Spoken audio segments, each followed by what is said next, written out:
ونستعينه ونستغفره ونؤمن به ونتوكل عليه ونعوذ بالله من شرور أنفسنا ومن سيئات أعمالنا من يهده الله فلا مضل له ومن يضلله فلا هادي له ونشهد أن لا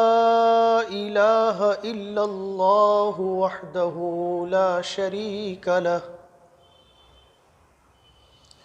ونشهد أن سيدنا ومولانا محمدا عبده ورسوله أرسله الله تعالى إلى كافة الناس بشيرا ونذيرا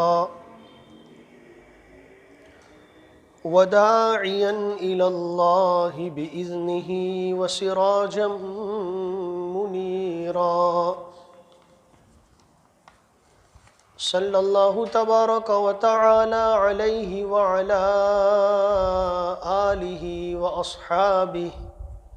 وبارك وسلم تسليما كثيرا كثيرا أما بعد فأعوذ بالله من الشيطان الرجيم من عمل صالحا منكم من ذكر أو أنثى وهو مؤمن فلنحيينه حياة طيبة وَلَنَجْزِيَنَّهُمْ أَجْرَهُمْ بِأَحْسَنِ مَا كَانُوا يَعْمَلُونَ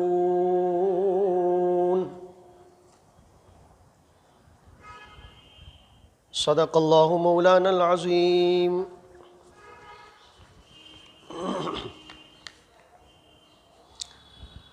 مرد اور عورت دونوں مل کر انسان وجود میں آتے ہیں۔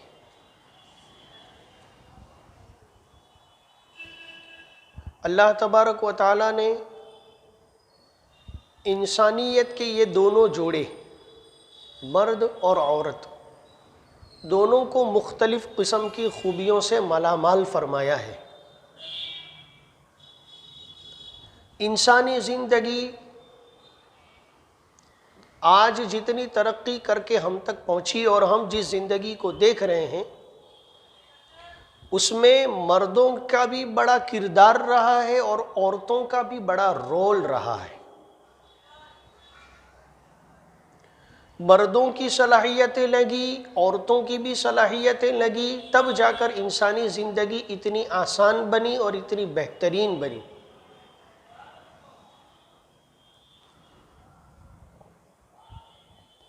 مردوں نے اگر باہری ذمہ داریوں کو نبھایا اور اس کا بوجھ اٹھایا ہے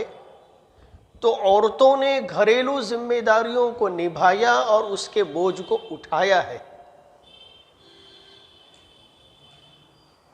جس طرح مرد صبح سے شام تک محنت کرتا ہے، کام کاج کرتا ہے، اسی طرح عورتیں بھی گھروں میں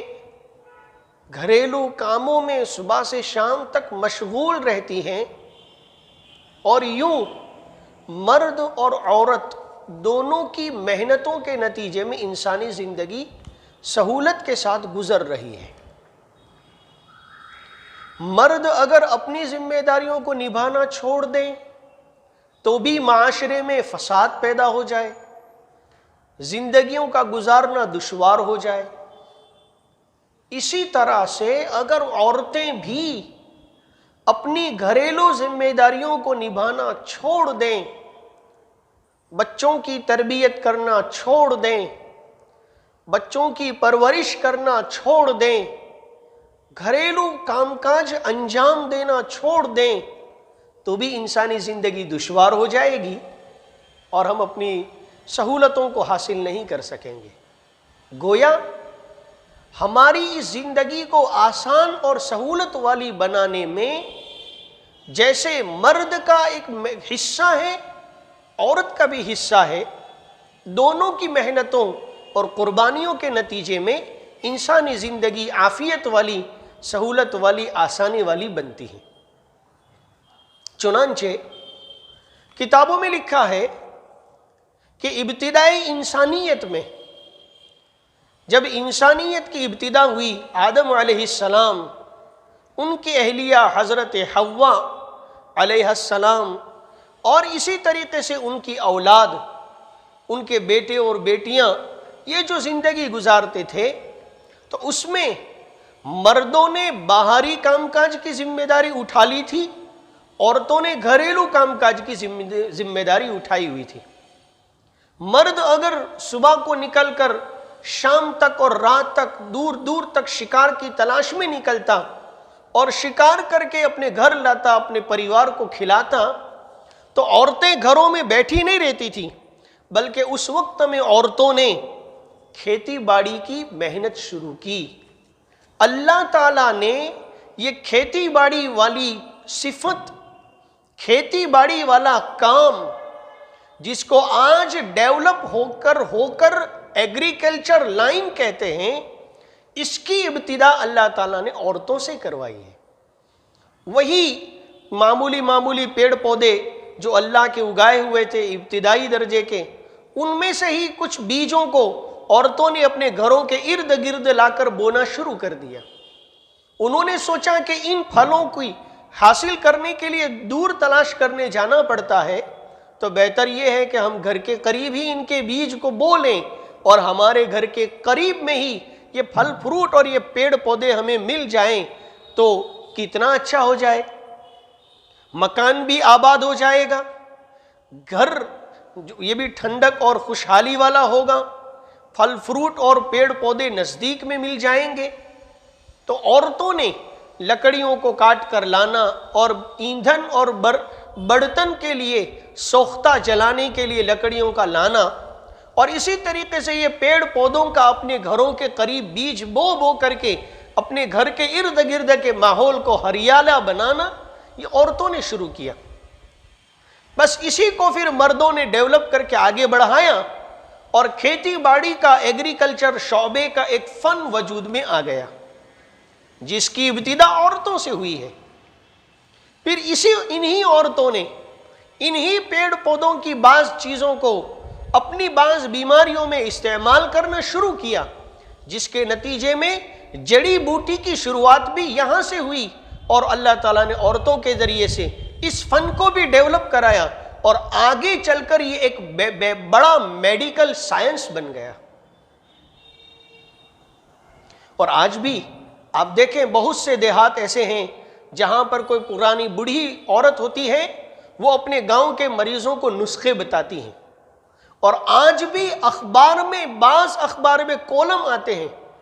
دادی مانو نسخو، ڈوشی مانو ویدو، یعنی بوڑھی عورتیں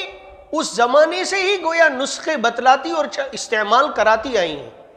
اور آج بھی بہت سے گھر ایسے ہیں کہ جہاں گھر میں اگر بچے بیمار ہو جاتے ہیں تو ان کی عورتیں انہیں تابڑتوڑ دواخانوں پہ نہیں لے جاتی، بلکہ اپنی اپنی ماؤں کے ذریعے سے، دادیوں اور نانیوں سے جو ان کو نسخے پہنچے ہوئے ہوتے ہیں اسی کو استعمال میں لاتی ہیں۔ جیسا کہ اجوائن کی پوٹلی بنا کر اس کی مساج کرتے ہیں چھوٹے بچوں کو، تیل میں کچھ لہسن اور کچھ اجوائن وغیرہ گرم کر کے اس کی مالش کرتے ہیں، سوجن آ گئی ہے، ہڈیوں میں درد ہے تو ہلدی کا لیپ لگا دیتی ہیں۔ یہ جو گھریلو نسخے ہیں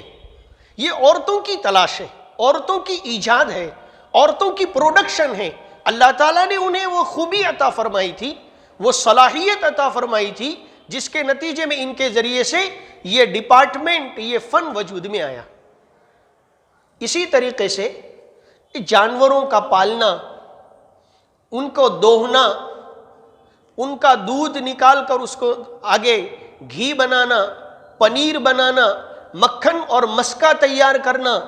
یہ ساری چیزوں کی ابتدا بھی عورتوں سے ہوئی، اللہ نے ان کے دلوں میں ڈالا۔ اللہ نے ان کے دلوں میں ڈالا کہ یہ جس طریقے سے جانور اپنے بچوں کو دودھ پلاتے ہیں وہی تمہارے بھی پینے میں کام آ سکتا ہے. اور جیسے جیسے اس کے اوپر محنت بڑھتی گئی پھر انہوں نے اس دودھ کو اور بھی استعمال میں لانا شروع کر کے اس کا دہی بنانا، اسی سے مکھن مسکا تیار کرنا، اسی کو گرما کر پھر گھی بنانا. یہ پنیر، یہ گھی، یہ دودھ، یہ جانوروں کا پالنا، یہ مالداری لائن جو وجود میں آئی، اس کی ابتدا اللہ کی وہ صلاحیت ہے جو اللہ نے عورتوں کو عطا فرمائی تھی. غرض یہ کہ مردوں نے جیسے دنیا کو ڈیولپ کرنے کی محنتیں کی اور انسانی زندگی کو نئی نئی ٹیکنالوجی سے روشناس کیا، اور انسانیت کو، لوگوں کو جو سہولتیں فراہم ہوئی وہ صرف مردوں کی اکیلے کی اجارہ داری نہیں ہے، اس میں عورتوں کی بھی صلاحیتیں لگی ہیں. یقیناً اللہ پاک نے انسانیت کے اس جوڑے میں مرد میں بھی کچھ خوبیاں رکھی ہیں، عورتوں میں بھی کچھ خوبیاں رکھی ہیں. دنیاوی اعتبار سے انسانیت کو اور دنیاوی زندگی کو اعلیٰ معیار پر لے جانے میں جیسے مردوں کا بڑا دخل ہے، ان کی محنتیں ہیں، عورتوں کی بھی بہت بڑی قربانیاں ہیں، ان کی بھی محنتیں ہیں، جس کے نتیجے میں دنیا آج یہ ترقی کے چاند تک پہنچی ہے. جب انبیاء کرام علیہم الصلوات والتسلیمات کا دور آیا، ایک زمانے تک اللہ تعالیٰ نے زیادہ اسلامی تعلیمات کا بوجھ نہیں ڈالا تھا. آدم علیہ السلام کی اولاد پر اللہ کی مشیت یہ تھی کہ یہ کم دین پر اور زیادہ دنیا پر محنت کریں تاکہ آنے والی انسانیت، آنے والی نسلیں ان دنیاوی چیزوں سے نفع اٹھانا سیکھ لیں، زندگی گزارنا سیکھ لیں. اس لیے حضرت آدم علیہ السلام کی شریعت میں زیادہ احکام اور مسائل نہیں رکھے گئے. لیکن دنیا اپنی ترقی کی اوج کی طرف، اپنے ترقی کے ستارے کی طرف جب بڑھنا شروع ہوئی اور انسانی ضروریات کی بڑی بڑی چیزیں ڈیولپ ہو گئی، حضرت نوح علیہ السلام کے ذریعے سے باقاعدگی کے ساتھ ایک شرعی نظام انسانوں پر لاگو کیا گیا، اور پھر عبادت کے احکام اور مسائل زیادہ بیان کیے گئے، اور پھر ایک دین کی محنت بھی دی گئی مردوں کو، عورتوں کو، انسانیت کو دین بھی دیا گیا. پہلے دنیا آباد کرنے کی محنت دی گئی تھی، اس کے بعد حضرت نوح علیہ السلام کے بعد تو پھر دین کے آباد کرنے کی بھی ساتھ میں محنت دی گئی. اب آپ دیکھیں انبیاء کرام علیہم الصلوات والتسلیمات نے جیسے انبیاء نے محنتیں کی، ان پر ایمان لانے والے مرد تھے انہوں نے بھی محنتیں کی، ان پر ایمان لانے والی عورتیں تھیں انہوں نے بھی محنتیں کی. اپنے اپنے بس میں، اپنے اپنے دائرے میں رہ کر مردوں نے جیسے محنتیں کی عورتوں نے بھی محنتیں کی، اور دین کے پھیلنے میں جیسے مردوں کا حصہ رہا عورتوں کا بھی بڑا حصہ رہا. زیادہ آگے نہ جائیں، جناب نبی اکرم صلی اللہ تعالی علیہ وسلم کی ہماری اس امت کے حالات اگر دیکھیں کہ جب نبی اکرم صلی اللہ علیہ وسلم کو اللہ پاک نے نبوت عطا فرمائی تو نبوت کے عطا فرمائے جانے کا ایک عجیب منظر تھا. تاریخ میں لکھا ہے، بلکہ سیرت کی کتابوں میں یہ بات لکھی ہوئی ہے کہ حضرت جناب نبی اکرم صلی اللہ علیہ وسلم نبوت ملنے سے پہلے کے ماحول میں زیادہ تر غار حرا میں آپ یکسویت کے ساتھ ملت ابراہیمیہ کے مطابق اب عبادت میں مشغول رہتے تھے اللہ تعالیٰ کی. یتحنف ملت حنیفیہ، ملت ابراہیمیہ کی وہ عبادت والی چیزیں جو آپ تک پہنچی تھی، جس میں شرک کی یا کفر کی کوئی ملاوٹ نہیں تھی، ان چیزوں کو آپ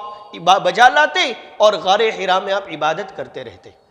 ایک مرتبہ حضرت جبرائیل علیہ السلام تشریف لائے. روایات میں آتا ہے کہ جنت سے ہی وہ اپنے پاس تخت و تاج لے کر ہی آئے ہیں اور اسی کو آپ کے پاس رکھا اور آپ کو اس پر بٹھایا. بٹھانے کے بعد آپ کے اونچے مقام پر بٹھا کر سامنے خود نیچے بیٹھے اور پھر اللہ تعالیٰ کے حکم سے، اللہ تعالیٰ کے حکم سے خدا کی وحدانیت اور انبیاء کی پیغمبری اور رسالت اور اس کا مقصد، یہ ساری باتیں جبرائیل علیہ السلام نے حضور نبی اکرم صلی اللہ علیہ وسلم کو سنائیں. آپ کو بتایا کہ یہ دنیا کیا ہے، ملکوت السماوات والارض، آسمان و زمین کی یہ مملکت کیا چیز ہے، اتنی بڑی کائنات کے بنانے کے پیچھے کس کا منشا ہے، کون ہے وہ پردے میں چھپی ہوئی ذات؟ وہ پروردگار کا تعارف سمجھایا، خدا کی ربوبیت سمجھائی،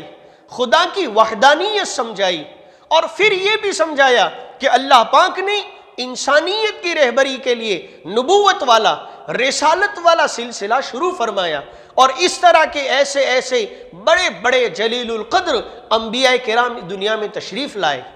اور پھر سمجھاتے سمجھاتے آخر میں یوں فرمایا کہ یہ نبوت والا سلسلہ اب ختم ہونے کو ہے، ایک آخری پیغمبر باقی ہیں، اور اللہ پاک نے اس کے لیے آپ کو منتخب فرمایا۔ میں اللہ کی طرف سے آپ کو نبی آخر الزمان ڈکلیئر کرتا ہوں، خدا نے آپ کو نبوت عطا فرمائی، آپ اس کو قبول فرمائیں۔ پھر اس کے بعد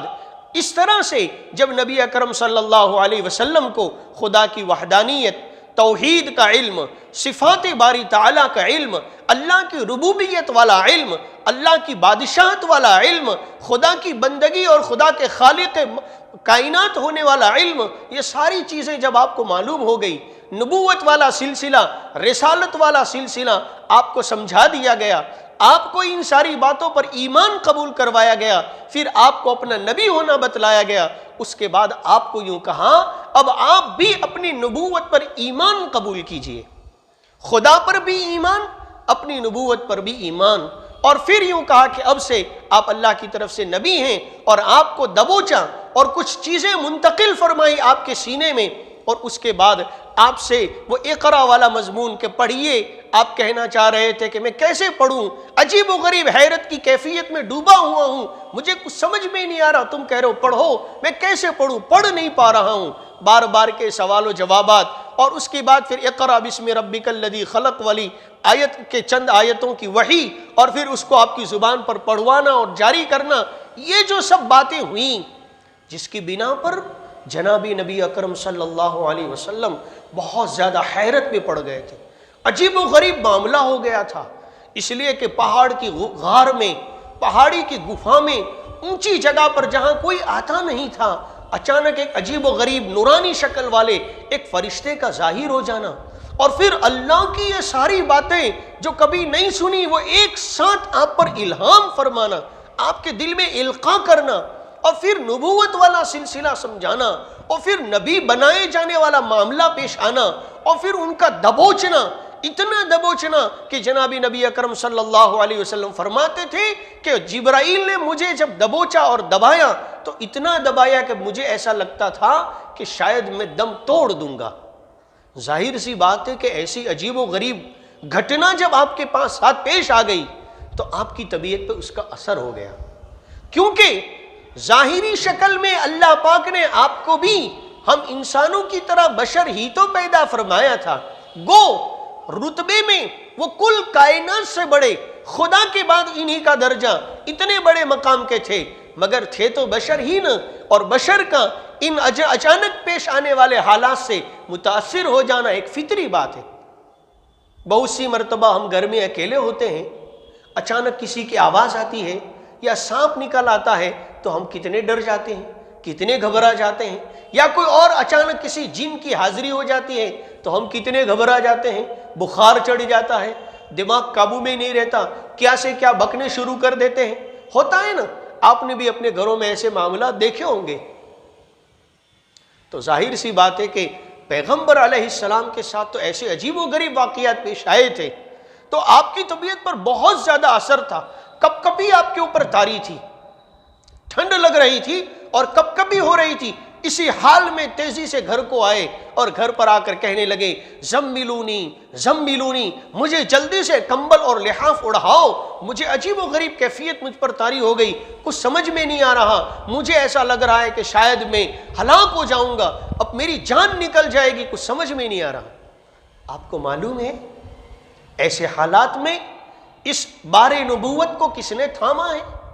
آپ کو معلوم ہے جناب نبی اکرم صلی اللہ علیہ وسلم کو ایسے عجیب و غریب حیرت انگیز والے حالات میں سہارا اور تسلی کس نے دی ہے معلوم ہے؟ جان کر آپ کو بڑی خوشی ہوگی کہ وہ کوئی مرد نہیں تھا، وہ آپ کی شریک حیات، آپ کی رفیق حیات، ام المؤمنین، پوری امت مسلمہ کی ماں جناب حضرت خدیجۃ الکبریٰ رضی اللہ تعالی عنہا کی ذات تھی۔ آپ کی یہ بیوی ہیں، ایک عورت ہے جو پیغمبر علیہ السلام کو تسلی دے رہی ہے اور یہ کہہ رہی ہے کہ آپ کو کچھ نہیں ہوگا، اللہ آپ کو ضائع نہیں کرے گا، آپ میں تو فلاں صفات ہے، آپ میں تو فلاں خوبیاں ہیں، انک لتصل الرحم وتحمل الکل وتکسب المعدوم وتقری الضیف وتعین علی نوائب الحق. فرمایا آپ تو صلہ رحمی کرنے والے ہیں، رشتے ناتوں کو جوڑنے کا کام کرتے ہیں، آپ تو مہمانوں کی مہمان نوازی کا کام کرتے ہیں، آپ تو جن لوگوں کے پاس خرچہ پانی نہیں ہوتا خود محنت کر کے ان کے خرچے پانی کا انتظام کرتے ہیں، معذوروں مجبوروں کے بھرن پوشن کا بوجھ آپ اٹھاتے ہیں، آپ تو حق کی اور سچائی کی جگہوں میں نصرت کرتے ہیں، جس بندے میں اتنی خوبیاں ہوں اسے خدا ضائع نہیں کرتا. یہ کہہ کر آپ کو تسلی دی اور پھر یہ سوچا کہ میں تو ایک عورت ذات ہوں، میرے تسلی دینے سے شاید آپ کو تسلی نہ ہو. اپنے ایک رشتہ دار ورقہ ابن نوفل کے پاس بھی لے گئیں اور یہ بتلانے کے لیے کہ شاید چونکہ وہ آسمانی کتابوں کے بڑے عالم ہیں، ان کے کہنے سے ان کو تسلی ہوگی. چنانچہ حضور کو وہاں بھی لے گئیں اور وہاں سے بھی تسلی دلوائی. دیکھیے یہ عورت ہی تھی جس نے نبی اکرم صلی اللہ علیہ وسلم کو سب سے پہلا ساتھ دیا اور سب سے پہلے سہارا دیا. اس لیے یوں کہا جا سکتا ہے کہ حضور اکرم صلی اللہ علیہ وسلم کے بعد اس پوری امت میں اگر سب سے پہلے کسی نے ایمان قبول کیا ہے تو وہ حضرت خدیجہ الکبریٰ رضی اللہ تعالیٰ عنہا ہے. اس سے پہلے کسی مرد نے ایمان قبول نہیں کیا، کسی بچے نے ایمان قبول نہیں کیا، کسی بڑے نے ایمان قبول نہیں کیا. جناب نبی اکرم صلی اللہ علیہ وسلم کے ایمان لانے کے بعد انسانیت میں سب سے پہلے حضرت خدیجہ نے ایمان قبول کیا ہے. پھر جب آپ علیہ السلام کو تسلی ہوئی اور پھر آپ نے ابو بکر کو جو اپنے یار غار تھے، پرانے جگری دوست تھے، ان کو جب آپ کو سمجھایا تو انہوں نے پھر ایمان قبول کیا. وہ مردوں میں سب سے پہلے ایمان قبول کرنے والے ہیں، ورنہ امت میں ایمان قبول کرنے والوں میں سب سے پہلے نمبر پر عورت ہے. کتنی بڑی فضیلت کی بات ہے کہ عورتوں نے سب سے پہلے ایمان قبول کیا ہے. گویا کہ عورتیں خوش ہو کر کہہ سکتی ہیں اپنے گھر میں کہ جانتے ہو ہم لوگ کون ہیں؟ پیغمبر علیہ السلام پر ایمان لانے والے میں سب سے پہلے ہماری برادری کی تھی.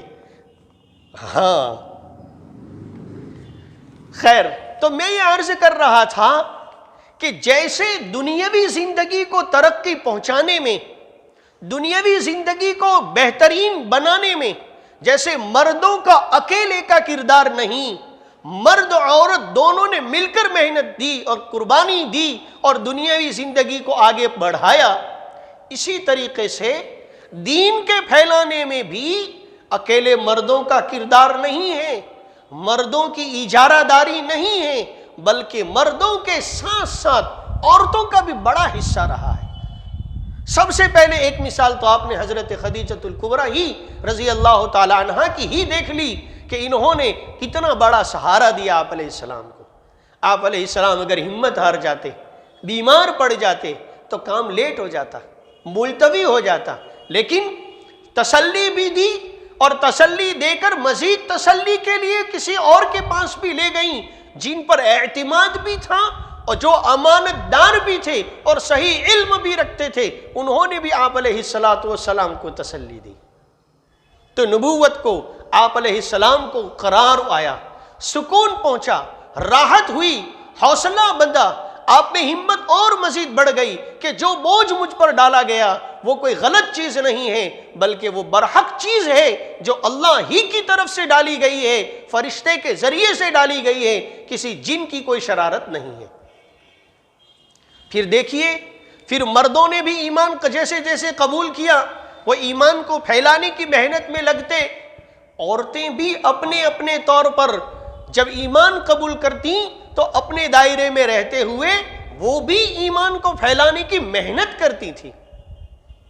بہت سی عورتیں ہیں جنہوں نے ایمان قبول کرنے کے بعد ایمان کو پھیلانے کی بڑی قربانیاں دی اور ان قربانیوں پر اور ان محنتوں پر ان کو بڑے صبر آزما، سخت ترین حالات اور تکالیف سے گزرنا بھی پڑا. انہوں نے سب کچھ اللہ کی رضامندی کے خاطر اللہ کو خوش کرنے کے خاطر ساری تکالیف کو، سختیوں کو، تلخیوں کو، مصیبتوں کو، حالات کو، آزمائشوں کو رضامندی کے ساتھ جھیلا، برداشت کیا۔ جان لگانے کی باری آ گئی تو جان کی بازی بھی لگا دی، لیکن کبھی اپنی محنت سے پیچھے ہٹ نہیں کی انہوں نے۔ جیسا نبی اکرم صلی اللہ علیہ وسلم نے سمجھایا ویسا ہی کام پہ لگے رہے، جیسا بتایا گیا ویسا اپنے آپ کو لگائے رکھا، جیسا انہیں سمجھایا گیا ویسا ہی انہوں نے آگے دوسروں تک پہنچایا۔ ایک صحابیہ ہیں ام شریک رضی اللہ تعالی عنہا، ان کے نام کے بارے میں بڑا اختلاف ہے۔ ایک قول یہ ہے کہ ان کا نام غزیہ بنت عوف ابن جابر رضی اللہ تعالی عنہا ہے، غزیہ نام ہے ان کا۔ ان کے بیٹے کا نام شریک تھا تو اس سے یہ ام شریک سے مشہور ہو گئیں۔ مکۃ المکرمہ میں رہنے والی ہیں۔ جناب نبی اکرم صلی اللہ علیہ وسلم کو دیکھا، آپ کی محنت کو دیکھا، سمجھ میں آ گیا، اپنے آپ کو لگانے کے لیے کھڑی ہو گئی، ایمان قبول کیا، اور ایمان قبول کرنے کے بعد اپنے طور پر جیسا ان کو ہدایت دی گئی تھی کہ چپ کے محنت کرو، تو وہ اپنے اندر دائرے میں عورتوں میں چپ کے محنت کرتی تھی۔ مردوں کی محنت کھل چکی تھی اور حالات کا دائرہ بہت تنگ ہو چکا تھا اور بڑی سخت آزمائش کی گھڑیاں چلتی تھی۔ ایسے میں ہجرت کی اجازت مل گئی۔ خود جناب نبی اکرم صلی اللہ علیہ وسلم اور بڑے بڑے صحابہ وہ سب ہجرت کر کے مکہ سے مدینۃ المنورہ تشریف لے جا چکے تھے، جس کو اس زمانے میں یثرب کہا جاتا تھا۔ مدینہ تو بعد میں نام پڑا، مدینۃ الرسول کہلانے کی بنا پر اس کا نام مدینہ پڑ گیا، ورنہ قرآن میں اس کا تذکرہ یثرب کا ہے، اس کو یثرب کہتے تھے۔ یہ ام شریک رضی اللہ تعالیٰ عنہ کو ہدایت دی گئی تھی کہ مستورات میں گھس کر، اعتماد میں لے کر، پھر اپنے طور پر ان پر محنت کرو اور ان کو ایمان اور کلمہ سمجھاؤ۔ چنانچہ تاریخ میں لکھا ہے کہ ام شریک رضی اللہ تعالی عنہا نے قریش کی عورتوں کو اپنی محنت کا میدان بنایا، اور ان محنت کا میدان بنا کر شکل یہ اختیار کی کہ ان سے جو لڑکیاں، جو عورتیں مانوس ہو جاتی، دوستی کرتی، مانوس ہو جانے کے بعد اعتماد میں اور بھروسے میں لیتی، اور پھر اس کے بعد ان پر ایمان کو کھولتی، اسلام کو کھولتی، نبوت اور رسالت کو کھولتی، توحید اور ربوبیت کو کھولتی، اور ذہن سازی ہونے پر انہیں اس کلمہ پڑھا کر ایمان میں داخل فرما لیتی۔ مکہ والوں کو اس وقت بڑا تعجب ہوا کہ پیغمبر تو ہجرت کر کے چلے گئے، بڑے بڑے صحابہ جو محنت کرنے والے تھے وہ چلے گئے، یہ ہمارے محلے کی عورتیں دھیرے دھیرے مسلمان کیسے بن رہی ہیں؟ آخر ان کے پیچھے کس کا ہاتھ ہے؟ جب تلاشی لی گئی اور تحقیق کی گئی تو یہ بات سامنے آئی کہ ام شریک کا یہ کام تھا۔ ام شریک چونکہ بڑے خاندان کی عورت تھی، تاریخ میں لکھا ہے کہ قبیلہ دوس کی عورت تھی، جو عامر ابن طفیل الدوسی، ابو ہریرہ الدوسی رضی اللہ تعالیٰ عنہ کے خاندان کی تھی، اور ان لوگوں کا ان کے ساتھ گٹھ بندھن تھا، سمجھوتا تھا کہ آپس میں لڑائی نہیں لڑیں گے، خون ریزی نہیں کریں گے۔ اس لیے ان لوگوں نے ام شریک کو مجرم ثابت کرتے ہوئے یہ دھمکی دی کہ دیکھو، ہم اس تمہاری حرکت کو کبھی بھی گوارا نہیں کر سکتے تھے اور کبھی بھی برداشت نہیں کر سکتے تھے۔ ہم تو اگر کوئی اور ہوتا تو اس کی جان لے لیتے، اور پہلے بھی ہم کئیوں کی جان لے چکے ہیں، اس معاملے میں ہم کسی سے نہیں ڈرتے، لیکن چونکہ تمہارے باپ دادا کے قبیلے کے ساتھ ہمارا ایگریمنٹ ہوا ہے، ہمارا گٹھ بندھن ہوا ہے، اور ہم نے ان سے معاہدہ کیا ہے، اس لیے ہم تمہارے ساتھ کچھ نہیں کرتے، صرف اتنا کریں گے کہ ہم تم کو مکہ میں نہیں رہنے دیں گے، تمہارے خاندان تک تم کو پہنچا دیں گے۔ چنانچہ چند لوگ مقرر کیے گئے، انہوں نے ام شریک رضی اللہ تعالیٰ عنہا کو بغیر کسی کپڑے لتے کے، بغیر کسی زین اور ٹھاٹ ماٹ کے ایک اونٹ پر باندھ دیا، اور باندھ کر ان کے ماں باپ کے خاندان والوں کے حوالے کرنے کے لیے نکل پڑے۔ اور وہ لوگ کسی بھی قسم سے ام شریک سے راضی نہیں تھے، چنانچہ جہاں بھی وہ ٹھہرتے خود کھاتے خود پیتے، ام شریک کو دھوپ میں ہی بندھی ہوئی پڑی چھوڑ دیتے۔ اس طرح کے دو تین دن کے گزر جانے کے نتیجے میں وہ بھی عرب کی دھوپ چلچلاتی ہوئی سخت، ایسے حالات میں بغیر دانا پانی کے 2-3 دن گزر گئے تو آپ پہ کمزوری بہت زیادہ غالب آ گئی، بے ہوشی چھانے لگی، آنکھوں کے آگے چکر آنا شروع ہو چکے۔ ایسے حالات میں وہ اللہ کی طرف متوجہ ہوتی ہیں۔ اللہ کی شان، اللہ تعالیٰ بھی قربانیوں کو ضائع نہیں جانے دیتے۔ کتابوں میں لکھا ہے اور بڑے ٹھوس درجے کے محدثین نے لکھا ہے کہ ام شریک فرماتی ہیں کہ مجھ پر بے ہوشی کے آثار برابر چھائے ہوئے تھے، ایسا لگ رہا تھا کہ عنقریب موت کا فرشتہ میرے پاس آئے گا اور میری روح قبض کرنا شروع کر دے گا۔ میں کیا دیکھتی ہوں، مجھے ایسا محسوس ہوا کہ کوئی ٹھنڈی چیز میرے سینے سے آ کر ٹکرا رہی ہے۔ آنکھیں کھولی تو دیکھا کہ ایک ڈول ہے جو پانی سے بھرا ہوا ہے،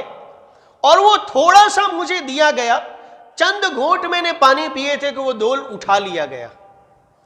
پھر تھوڑی دیر کے بعد جب میرے اندر میں اس پانی کے بدن میں پھیلنے سے جب طاقت پیدا ہوئی تو پھر سے وہ ڈول دوبارہ مجھ سے قریب کیا گیا، میں نے پھر تھوڑا سا پانی پیا، پھر وہ ڈول اٹھا لیا گیا، اور پھر تیسری مرتبہ میرے قریب کیا گیا، میں نے خوب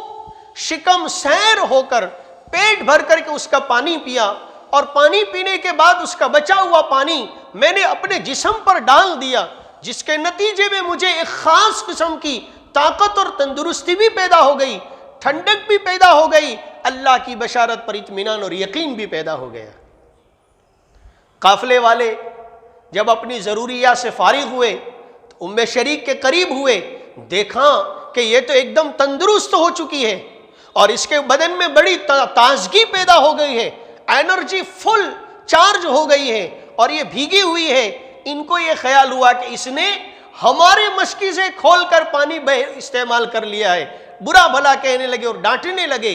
ام شریک نے کہا کہ میں اپنی جگہ سے ہٹی بھی نہیں، میں اپنی جگہ سے اٹھی بھی نہیں، میں نے تمہارے مشکیزوں میں سے کسی کو کھولا بھی نہیں، مجھ پر تو اللہ کی غیبی نصرت کا ظہور ہوا ہے۔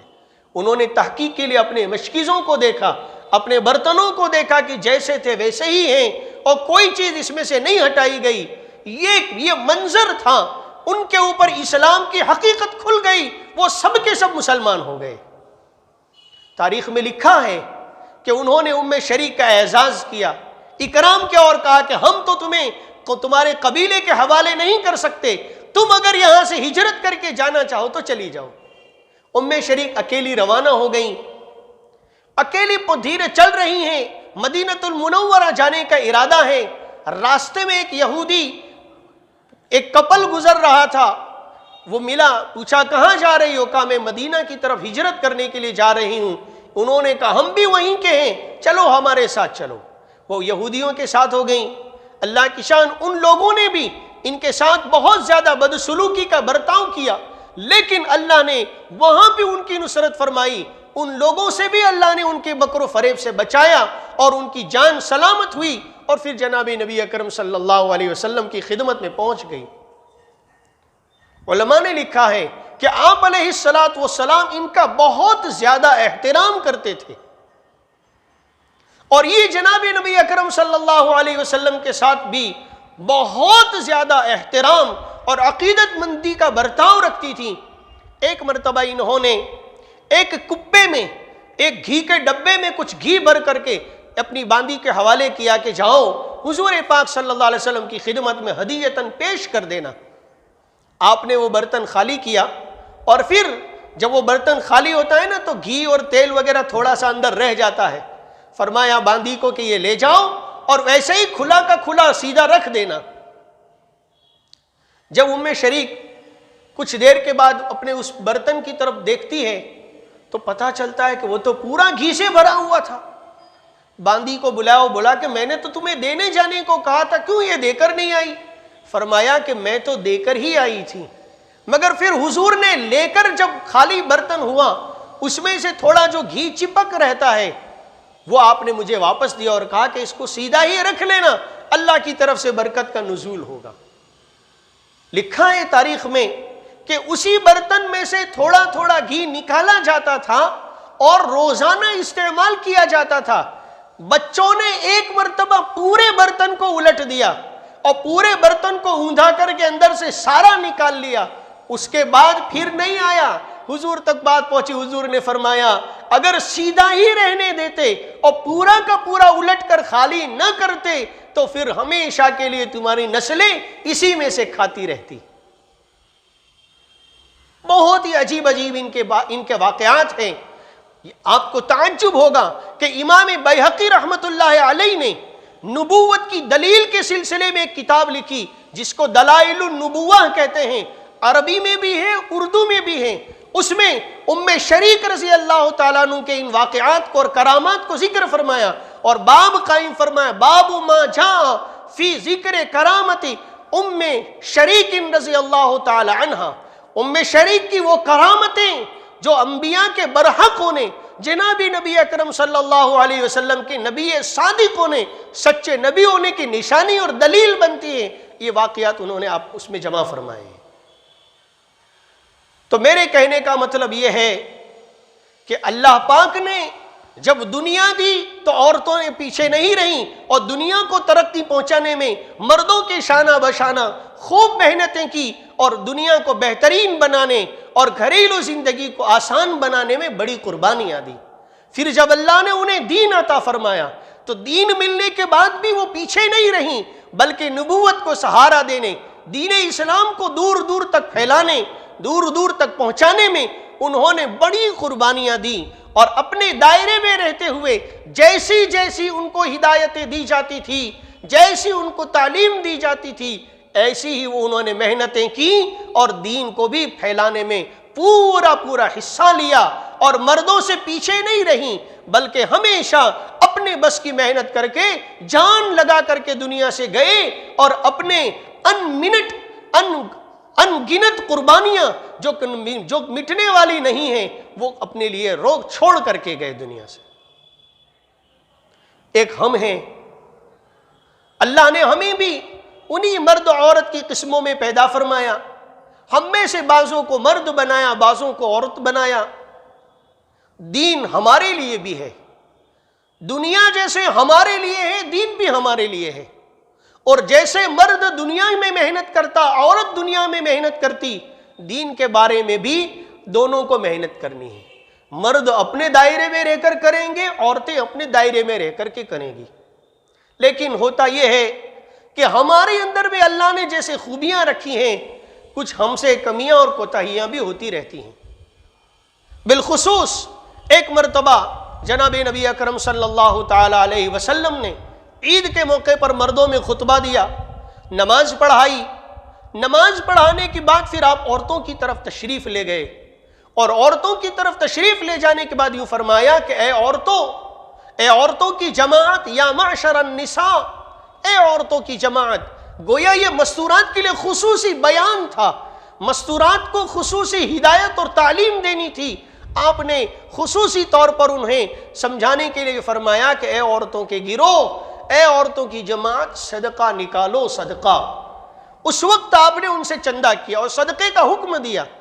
آپ کے صدقے کا حکم دینے کی بات تھی، عورتوں نے خوب دل کھول کر صدقہ دیا۔ کوئی اپنے گلے کا نیکلس اتار کر دے رہی ہے، کوئی ناک کی چونی نکال کر دے رہی، کوئی کان کی بالی نکال کر دے رہی، کسی کے ہاتھ میں انگوٹھی، وہ انگوٹھی نکال کر دے رہی۔ بلال فرماتے ہیں میں نے اپنے دامن کو جھولی بنایا تھا، حضور کے پیچھے پیچھے چل رہا تھا اور صف میں سے گزرتے گزرتے عورتیں ڈالتے جا رہی تھی، وہ سارا حضور نے صدقہ فرمایا۔ عورتوں نے سوال کیا کہ حضور خطبہ تو مردوں میں بھی دیا گیا، ہم عورتوں میں آپ دینے آئے، ہمیں خصوصی طور پر صدقے کا حکم کیوں دیتے ہیں؟ بیما یا رسول اللہ، خصوصی طور پر ہمارے لیے صدقے کا حکم کیوں آیا؟ آپ نے فرمایا تکثرن اللعن و تکفرن العشیر، دو باتیں تمہارے اندر پائی جاتی ہیں۔ ایک بات تو یہ ہے کہ بات بات میں لعن تان کیا کرتی ہو۔ دو چار عورتیں اگر مل کر باتیں کرتی ہو نا، تو ہم نے تو ہمارے گھر کے مستورات میں رشتہ داری میں کبھی سنا ہے، موئی کا لفظ تو ان کا تکیہ کلام،